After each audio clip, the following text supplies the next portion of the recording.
Everyone, हम class 7 maths chapter 1 कर रहे थे जिसका नेम था इंटीजर्स और ये स्ट्रिक्टली हम न्यू बुक के अकॉर्डिंग कर रहे हैं।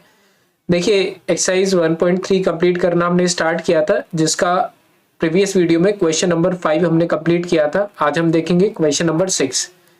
अब क्वेश्चन नंबर 6 में देखिए लग रहा होगा कि काफी बड़ा क्वेश्चन है, लेकिन ऐसा कुछ नहीं है, काफी इजी क्वेश्चन है। ध्यान से देखिए, in a class test +3 marks are given for every correct answer. तो इसको पहले मैं थोड़ा सा नोट डाउन कर लेता हूँ। ब्रेक डाउन करना बहुत जरूरी होता है बड़े क्वेश्चन के लिए, ताकि हमें वो छोटा लगने लग जाए। तो करेक्ट आंसर, करेक्ट अगर आंसर होते हैं तो उसको हमें कितने, अगर आपने एक सही आंसर दिया तो आपको +3 मार्क्स मिलेंगे। क्लियर, समझ में आ रहा है? एक करेक्ट आंसर पर 1 करेक्ट अगर आंसर रहता है तो उसके +3 मार्क्स मिलेंगे। अगर आपका एक रॉन्ग आंसर हो जाता है तो उसके -2 मार्क्स क्या हो जाएंगे, डिडक्ट हो जाएंगे। तो 1 इनकरेक्ट आंसर, ये भी लिख लेते हैं, ठीक है। 1 इनकरेक्ट आंसर तो हमारे लिए माइनस पॉइंट हो जाएंगे, जो कि -2 के इक्वल रहेगा। And no marks for not attempting any question. अगर आपने क्वेश्चन अटेम्प्ट नहीं किया तो आपको ना तो प्लस में मार्क्स मिलेंगे ना ही माइनस में मार्क्स मिलेंगे, मतलब मार्क्स ही नहीं मिलेंगे आपके लिए। अब आ जाते हैं हम फर्स्ट पार्ट पर। फर्स्ट पार्ट जो है, राधिका स्कोर 20 मार्क्स। अब राधिका जो है उसने कितना स्कोर किया, 20 मार्क्स। हम फर्स्ट वाला पार्ट करते हैं। टोटल स्कोर ऑफ राधिका, ठीक है, RADHIKA। राधिका के टोटल स्कोर था 20 मार्क्स, ठीक है। और आगे पढ़ते हैं, जो हम पढ़ते जा रहे हैं वो हम लिखते भी जा रहे हैं। If she has got 12 correct answer, अगर उसके 12 करेक्ट आंसर थे, तो अगर उसने सपोज करो कि 12 अगर उसने करेक्ट आंसर दिए हैं तो उसके ओवरऑल मार्क्स कितने हो गए होंगे, एक करेक्ट आंसर पे उसको मिलते हैं +3। तो 12 करेक्ट आंसर पे कितने हो जाएंगे, 12 × 3 मार्क्स, 12 3 36। तो total correct marks, correct answer marks लिख देते हैं, ठीक है।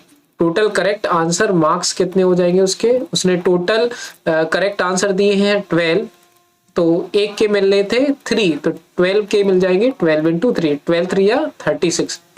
तो 36 मार्क्स जो हैं ये मिले हैं उसको करेक्ट आंसर के, ठीक है, जो उसने सही आंसर दिए हैं। आगे पढ़ते हैं। आगे लिखा है how many question has she attempt incorrectly. अब वो कह रहे हैं कि बताओ उसने इनकरेक्ट आंसर कितने दिए, करेक्ट आंसर आपको बता दिए। अब हमारे पास दो कंडीशंस है, एक तो हमारे पास ओवरऑल मार्क्स दिए हुए हैं उसके, और दूसरा दिया हुआ है कि उसने करेक्ट आंसर वाले कितने मार्क्स आए उसके पास। अब उसके टोटल इनकरेक्ट आंसर मार्क्स हम कैसे निकालेंगे, देखो, टोटल इनकरेक्ट आंसर मार्क्स।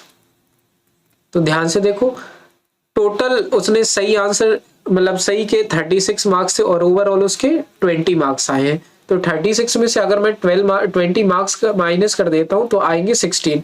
मतलब ये जो 16 मार्क्स हैं वो उसके किसके मार्क्स हैं, जो उसने गलत दिए हुए हैं। आप बात को समझने की कोशिश करो।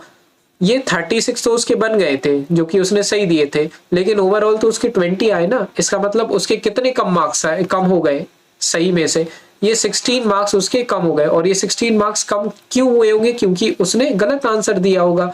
तो 16 मार्क्स उसने गलत आंसर दिए हुए हैं, ठीक है। अब ये तो मार्क्स है, हमें तो नंबर ऑफ क्वेश्चंस निकालने हैं।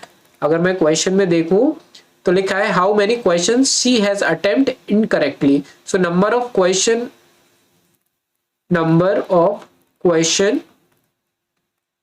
Questions she attempt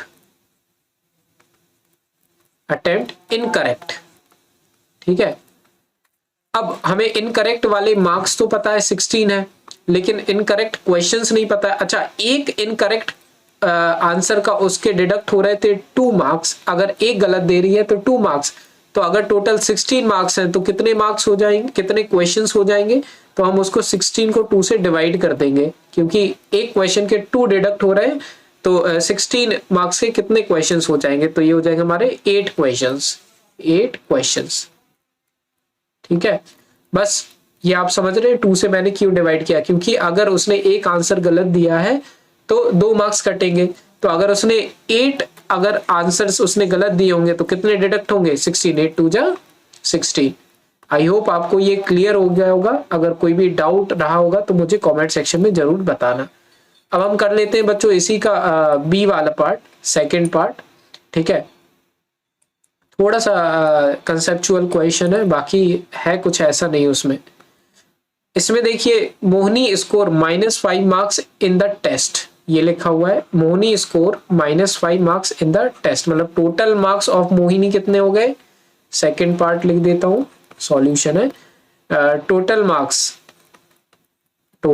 marks of Mohini, या फिर टोटल मार्क्स अकेले लिख देता हूं जो कि -5 इन दिस टेस्ट। फिर इसके बाद लिखा है through C has got 7 correct answer. 7 correct answer कितने थे उसके, करेक्ट आंसर उसने दिए 7। ठीक है, तो करेक्ट आंसर के मार्क्स कितने हो जाएंगे, करेक्ट आंसर मार्क्स, एक सही आंसर के मिल रहे थे उसके लिए कितने मार्क्स, एक सही आंसर के उसको मिल रहे थे 3 मार्क्स, तो 7 सही आंसर के उसको कितने मिल जाएंगे, 7 × 3, 7 3 या 21 मार्क्स। अब आप सोचो 21 मार्क्स तो उसने सही ये दिए हैं, अब उसने इनकरेक्ट भी दिए होंगे ना, इस वजह से उसके माइनस में मार्क्स आए हुए हैं। तो अब देखते हैं क्वेश्चन में ये क्या पूछ रहे हैं हमसे, how many question C has attempt incorrectly. अब उसने कितने क्वेश्चन इनकरेक्ट अटेम्प्ट किए हैं, तो इनकरेक्ट आंसर मार्क्स पहले निकाल लेते हैं। तो हम क्या करेंगे, देखो मैंने लिख दिया इनकरेक्ट आंसर मार्क्स, मतलब कितने उसको इनकरेक्ट आंसर जो उसने किए हैं उसके टोटल मार्क्स कितने हैं, मतलब इनकरेक्ट की वजह से उसको कितने मार्क्स मिले हैं। तो वो हम कैसे निकालेंगे, देखो टोटल मार्क्स उसके -5 है और करेक्ट आंसर से इसको माइनस कर देंगे, तो हमारा आंसर आ जाएगा कितना, -26। मतलब सही के जो उसने सही आंसर दिए उससे तो उसे 21 मार्क्स मिले, लेकिन उसने जो गलत आंसर्स दिए उससे उसको ज्यादा, वो गलत वाले उसने ज्यादा अटेम्प्ट किए, मतलब उसने गलत आंसर ज्यादा दिए हैं। ठीक है, अब हमें इनकरेक्ट क्वेश्चंस लिख देना है, नंबर ऑफ इनकरेक्ट क्वेश्चंस, वही same process, number of incorrect questions attempt, जो कि ये -26 को डिवाइड कर देंगे हम। देखो एक इनकरेक्ट पे उसको कितने मार्क्स डिडक्ट हो रहे थे, -2, तो हम यहाँ पे क्या लिख देंगे 2, तो हमारा आ जाएगा 13। ठीक है, तो उसने बेसिकली किया क्या है, उसने 13 क्वेश्चन इनकरेक्ट दिए हैं, दैट मीन्स उसने 13 जो आंसर दिए वो गलत थे। अब आप ये भी बोल सकते हैं कि यहाँ पे ये माइनस है और ये प्लस में है, तो ओवरऑल तो साइन माइनस में आना चाहिए, लेकिन ये माइनस में आएगा नहीं क्योंकि ये है नंबर ऑफ क्वेश्चंस। इसमें थोड़ा सा हमें कंसेप्ट भी लगाना रहता है, थोड़ा सा कॉमन सेंस भी लगाना रहता है कि 13 जो है उसने क्वेश्चंस अटेम्प्ट किया, या तो उसने एक क्वेश्चन अटेम्प्ट कर सकता है, 2 कर सकता है, 3 कर सकता है, 4 कर सकता है।